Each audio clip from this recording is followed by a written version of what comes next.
A huge renovation for elder care? $30,000? What's going on? Wait, isn't that my wife's parents' house? Then, I get this strange call from someone claiming to be my estranged sister-in-law's husband. Something doesn't add up here. It seems like my sister-in-law might be plotting something. Hi, I'm Martha, a 56-year-old stay-at-home wife. My kids are grown and out of the house now. So it's just me, my husband, and my in-laws living together. Thankfully, I have a good relationship with them, which is nice since I lost my own parents when I was young. With the kids gone, my husband and I are finally enjoying some freedom from parenting duties. When my husband and I tied the knot, we knew we'd eventually share a home with his parents. However, my mother-in-law, who had a rough time with her own mother-in-law, had her house turned into a two-family home for us. Even though we live under the same roof, we each have our own space, which has probably helped our relationship flourish. While my husband is at work during the day, I'd often hang out with my in-laws. One day, while my father-in-law was busy with farm chores, I was fixing lunch in the kitchen, planning for us to enjoy it outside. Suddenly, a call came from one of my father-in-law's farming buddies, informing us that he had fallen and broken a bone. He had already been rushed to the family doctor in a pickup truck. My mother-in-law and I abandoned the food and hurried to the hospital. When we got there, emergency surgery was in progress. Despite seeming healthy, my father-in-law was in his 80s, so bouncing back from a fracture wouldn't be easy. The doctors warned us to brace for the worst, possibly even needing a wheelchair. So that's what they meant. As long as he pulls through, that's all that matters. I'll be there to support him, I vowed. We sat anxiously, hearts heavy with prayers, as the surgery dragged on. By the time my husband finished work and joined us, the surgery was over, and we breathed a collective sigh of relief seeing my father-in-law peacefully sleeping in his hospital room, free of any major complications. We decided to rally around him together from then on. But our hopes were dashed when, just a month later, my father-in-law passed away suddenly. His age had left him vulnerable, and he succumbed to an infection that took hold after the surgery. With many of his friends and family also elderly, we hesitated to burden them with news of the wake and funeral. After much discussion, we settled on a private family funeral. Yet even in death, there were unresolved tensions. What about my sister-in-law? I raised the question to my mother-in-law and husband, both wearing expressions of disapproval, likely remembering her troubled marriage, which they had vehemently opposed. While my husband didn't share their strong opposition, he couldn't fully embrace the idea either. This created a strain, causing their relationship with their daughter to become distant. Still, she was their flesh and blood. Shouldn't she have the chance to bid her final farewell? Eventually, they relented, agreeing that if we could reach her, she could attend. But our attempts to contact her proved futile, and the funeral proceeded without her presence. It's just the way things are with her. It's fate. Don't dwell on it, Martha. My mother-in-law comforted me, gently patting my shoulder as we made our way home from the crematorium with my father-in-law's ashes. His sudden passing left us all reeling, without any mental preparation for the funeral and cremation process. As we clasped his ashes and lit incense, the days that followed were filled with a sense of emptiness. It's easier when my husband is here. We can lean on each other. But when he's at work, the silence becomes unbearable. So I find solace in my mother-in-law's company. I know she's enduring even greater pain and sorrow than I am. After all, she lost the husband she'd been with for so many years in the blink of an eye. Even if it's just a facade. I make an effort to maintain a cheerful demeanor around her, I admitted. But my mother-in-law surprised me with her pragmatism.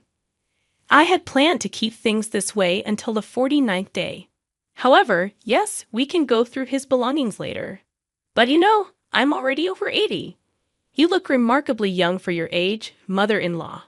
Rarely ill, she'd often mention her only hospitalization being childbirth, indicating her robust health. Essentially, she assured us not to worry about her. You're very kind, Martha. But while I'm still mobile, I'd like to organize our things, including his, she insisted. I understand the sentiment of wanting to preserve important memories, like your father-in-law's belongings. Just let me know if you need assistance, I offered. She promptly asked for help retrieving items out of her reach. As we sifted through old photos of my father-in-law, she fondly recalled their youth, sharing tales of their adventures. I listened attentively, nodding along. When the phone rang, my mother-in-law, who didn't own a smartphone, relied on the landline for communication. I wonder who that could be. Only a few close friends knew our situation, and I thought they might avoid calling once they knew. But it might be urgent. I'll answer it. Considering her difficulty in moving, I decided to answer the phone myself rather than inconvenience her. I quickly reached for the receiver near the entrance, greeted by a polite voice I didn't recognize, introducing himself as my sister-in-law's husband. However, I had never crossed paths with him before, leaving me uncertain if he truly was who he claimed to be. As I listened, pondering if this was a new scam targeting the elderly, he broached the topic. I want to discuss the home renovation for caregiving. My father-in-law had already passed away, so why mention caregiving renovations now? Could he have mistaken my mother-in-law's situation? But she wasn't in need of such extensive care. Excuse me? Are you certain you've dialed the right number? This is my wife's family home, isn't it? The man, supposedly my sister-in-law's husband, referenced her maiden name, which indeed matched my husband's family. There was no mistaking this as their residence. Furthermore, his mention of my sister-in-law's name confirmed his authenticity. Yes, the person you mentioned is indeed my husband's sister. Thank you for your understanding. Given the difficulties our family has faced due to our troubled marriage, I feared I had made a negative impression once again. Although I wasn't privy to why my in-laws vehemently opposed my sister-in-law's marriage, this man didn't give off any negative vibes. On the contrary, he appeared genuinely humble and sincere. According to him, he had heard about the estimated $30,000 needed for caregiving renovations and was determined to make amends for the trouble he had caused. He assured us he intended to fulfill the payment, but needed an extension due to difficulty in gathering the funds by the deadline. It's awkward to have him explain everything before divulging this, but his earnestness made me falter. Thank you for your courtesy. Regarding the extension, please give me a moment. When did you learn about the caregiving renovation? My father-in-law was in good health and actively engaged in agriculture until recently. So there was no need for caregiving renovations at all. Past tense. Yes, my father-in-law passed away. We just concluded his funeral and cremation. I understand. I could almost sense his panic on the other end of the line. He must have been bewildered by the disparity between what his wife had relayed and the truth I presented. It simply didn't add up for him. Gradually, he confessed to having caused considerable distress to my in-laws. When he married into the family, he believed his wife's assertion that her father required care, and he aimed to offer financial aid as a gesture of apology for the inconvenience he had caused. He recounted this to me, seemingly sincere in his intentions. I probed how the notion of my father-in-law needing care had arisen. It emerged a few years back. Initially, he appeared to send a fixed sum each month to contribute to caregiving expenses. However, it became apparent that neither my father-in-law nor mother-in-law were aware of such arrangements. Had they known, my mother-in-law would have surely invited him to the funeral. He claimed her mother had expressed gratitude and that it had been helpful, leading me to believe I was gradually being forgiven. If you were truly forgiven, wouldn't she communicate with you? That's a valid point. Moreover, the amount of money sent annually seemed to be increasing. He had been sending more each month, assuming we had requested additional support, a request we had no memory of making. So none of this money reached you? As I confirmed, I sensed his growing frustration. It was challenging for me to articulate while also absorbing the information. I speculated that perhaps my sister-in-law. Well, I couldn't outright say you're being deceived. But he interjected. You don't need to tiptoe around it. I'm being deceived, aren't I? Unable to confirm or deny, I remained silent. He likely interpreted my silence as confirmation. Seeking guidance on how to proceed if indeed being deceived, he turned to me. While it wasn't my place to advise, I couldn't bear to abandon my sister-in-law, my husband's sibling. Despite our estrangement, I assured him we would discuss the matter and get back to him later. And with that, our conversation concluded for the day. Upon returning to my mother-in-law, she remarked, "That was quite the lengthy call. Was it one of those persistent salespeople? You know, you should just hang up on them." She assumed it was a pushy sales call. "No, it was someone claiming to be my sister-in-law's husband," I replied, sharing the details of the conversation with her. Anger simmered beneath her calm facade as she listened, erupting further upon hearing the entirety of it. What kind of person is she, using her father as an excuse to extort money from her husband? My mother-in-law's hands trembled with fury. It wasn't the first time my sister-in-law had displayed financial irresponsibility, often splurging on luxury items she couldn't afford with her allowance or part-time job earnings. Her behavior seemed suspicious. When she decided to marry, her partner was a man of considerable wealth, which led her parents to vehemently oppose the union. Their opposition wasn't for the sake of my sister-in-law, but rather for her partner's well-being.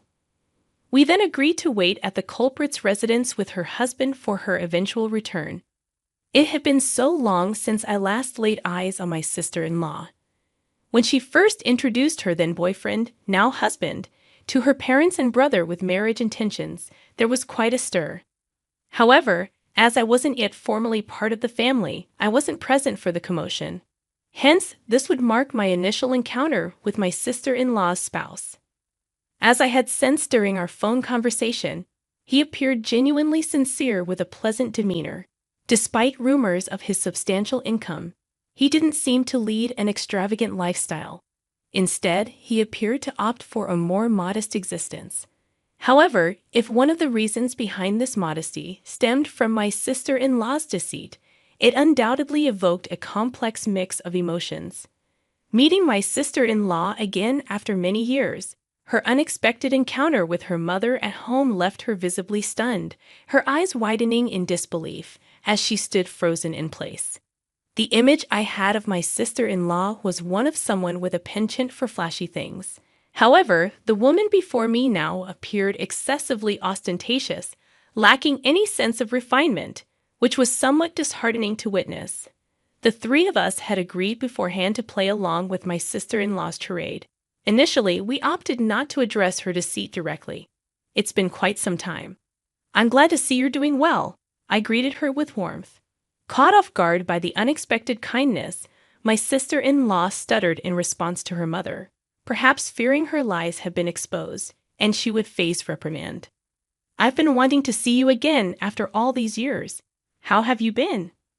We chose not to divulge the truth about her father's passing and upheld the pretense that he was still alive. I offered my apologies for not keeping in touch and exchanged pleasantries accordingly.